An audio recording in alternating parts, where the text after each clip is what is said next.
ప్రపంచ పర్యాటక దినోత్సవం సందర్భంగా శిల్పారామంలో టూరిజం కాన్క్లేవ్ 2025 కార్యక్రమం జరిగింది. ముఖ్య అతిథిగా సీఎం రేవంత్ రెడ్డి హాజరయ్యారు. సీఎంతో పాటు డిప్యూటీ సీఎం బట్టి జూపల్లి పాల్గొన్నారు. టూరిజాన్ని మరింత అభివృద్ధి చేస్తామన్నారు రేవంత్ రెడ్డి. పెట్టుబడులతో రండి, మీ భద్రత మా బాధ్యత అన్నారు. గత 10 ఏళ్లు తెలంగాణకు టూరిజం పాలసీనే లేదన్నారు. తామొచ్చాక కొత్త పాలసీ తెచ్చామని చెప్పారు. ఎకో టూరిజం, హెల్త్, మెడికల్ టూరిజాన్ని మరింత ప్రోత్సహిస్తామన్నారు CM.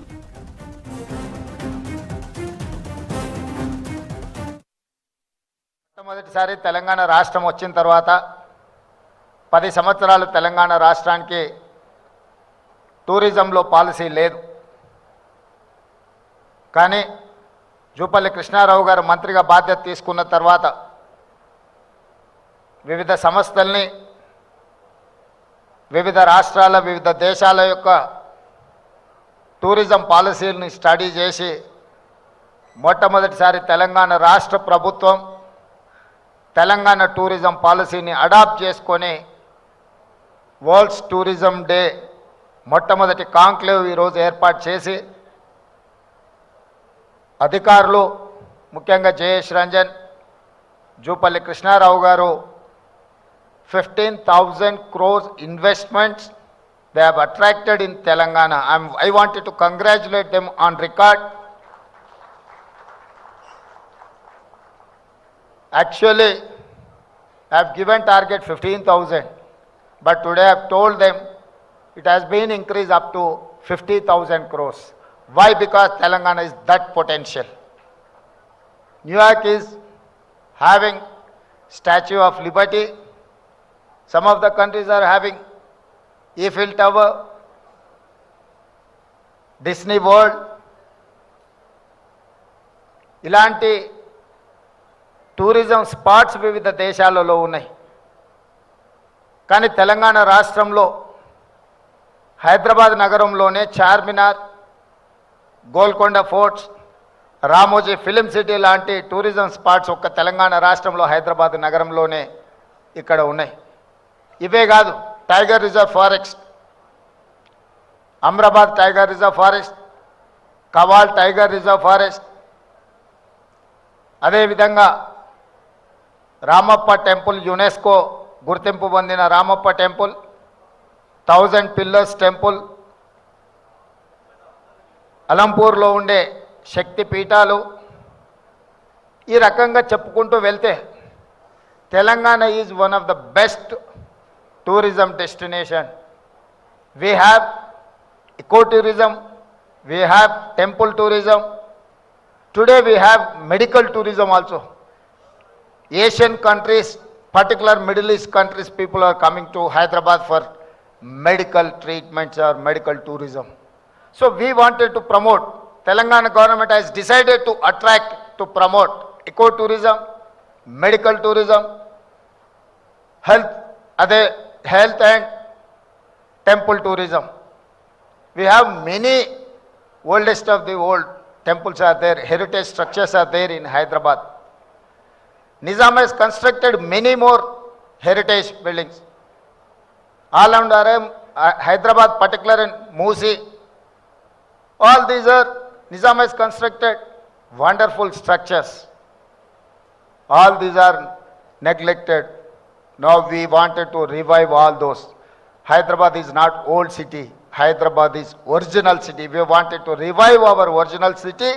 We wanted to compete with world. We wanted to compete with New York, Tokyo or any other city. So my focus to attract investments in not only IT and pharma, to attract tourism investments. Telangana means business.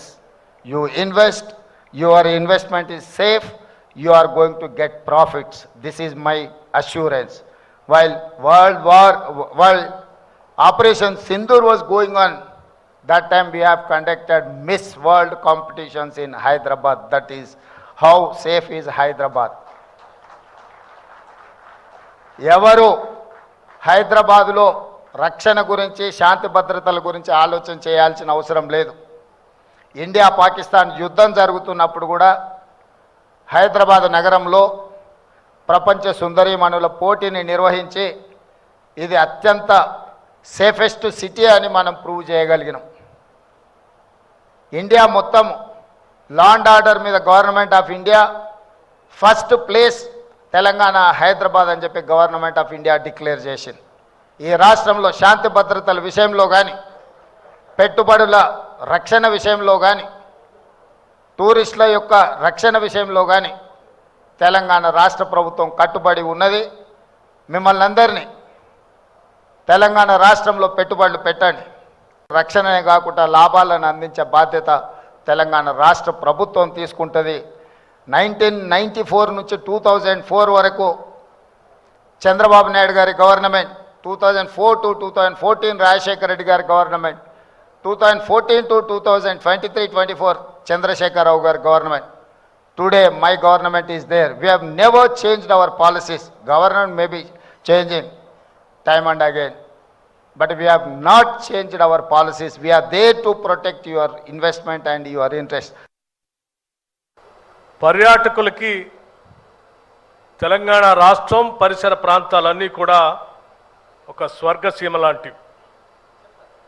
ప్రపంచవ్యాప్తంగా కూడా కేవలం హైదరాబాద్కే కాదు, హైదరాబాద్ చుట్టూ ఉన్నటువంటి పరిసర ప్రాంతాలకు కూడా పర్యాటకులు పెద్ద ఎత్తున ఆకర్షిస్తున్నటువంటి రాష్ట్రం ఇది.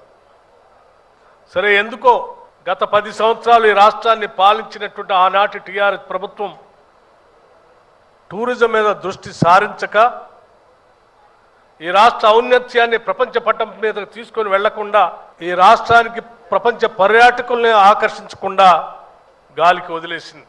రాష్ట్ర ముఖ్యమంత్రి రేవంత్ రెడ్డి గారి నాయకత్వంలో ఉన్నటువంటి క్యాబినెట్ మొత్తం కూడా ఈరోజు తెలంగాణని, ఈ తెలంగాణకు వచ్చేటువంటి పర్యాటకుల్ని ఆకర్షించడానికి కావలసినటువంటి అన్ని సకల సదుపాయాల్ని కూడా ఇక్కడ ఏర్పాటు చేసి ప్రపంచవ్యాప్తంగా తెలంగాణ రైజింగ్, తెలంగాణ రాష్ట్రాన్ని ఓ ప్రపంచ పటం మీద ఉంచడం కోసం చేసేటువంటి ప్రయత్నంలో భాగంగానే ఈరోజు ఈ రాష్ట్రంలో పెట్టుబడులు పెట్టడానికి వస్తున్నటువంటి అనేక మంది పర్యాటక అభిమానులు ఈరోజు ఈ కార్యక్రమాన్ని ఇక్కడ ఏర్పాటు చేసుకొని ముందుకు పోతా ఉన్నాం. ప్రపంచవ్యాప్తంగా ప్రసిద్ధిగాంచిన అనేక సంస్థలు ఇవాళ వెల్నెస్ సెంటర్లు కానీ, హాస్పిటల్ టూరిజం కానీ, లేకపోతే ఇతరత్ర ఎకో ఫ్రెండ్లీగా ఉండేటువంటి ఎకో టూరిజం కానీ, వీటన్నిటికి సంబంధించి కూడా పెద్ద ఎత్తున ఇక్కడ కార్యక్రమాలు కొనసాగుతూ ఉన్నాయి. ఈ రాష్ట్ర ప్రభుత్వం టూరిజాన్ని ఒక అద్భుతమైనటువంటి ఆదాయాన్ని రాష్ట్రానికి సమకూర్చేటువంటి ప్రక్రియనే కాకుండా ఈ రాష్ట్రానికి ప్రపంచవ్యాప్తంగా ఉన్నటువంటి సంస్కృతుల్ని పరిచయం చేసేటువంటి ఒక వ్యవస్థగా కూడా ఈరోజు చూస్తూ ఉంది. అందుకోసమే మనసు పెట్టి ఈరోజు ఈ రాష్ట్ర ప్రభుత్వం ఈ రాష్ట్రంలో ఉన్న అనేక అద్భుతమైనటువంటి ప్రదేశాలలో ప్రపంచం వ్యాప్తంగా ఉన్నటువంటి వాళ్ళందరినీ ఆహ్వానించి ఆయా ప్రాంతాల్లో కావాల్సినటువంటి వ్యవస్థలు ఏర్పాటు చేసుకోవటం కోసం రాష్ట్ర ప్రభుత్వం తరఫున దాదాపు 50,000 కోట్ల పైబడి పెట్టుబడులు ఆకర్షించేటువంటి కార్యక్రమంలో ముందుకు పోతా ఉన్నామని చెప్పి మీ అందరికీ తెలియజేస్తూ మరొకసారి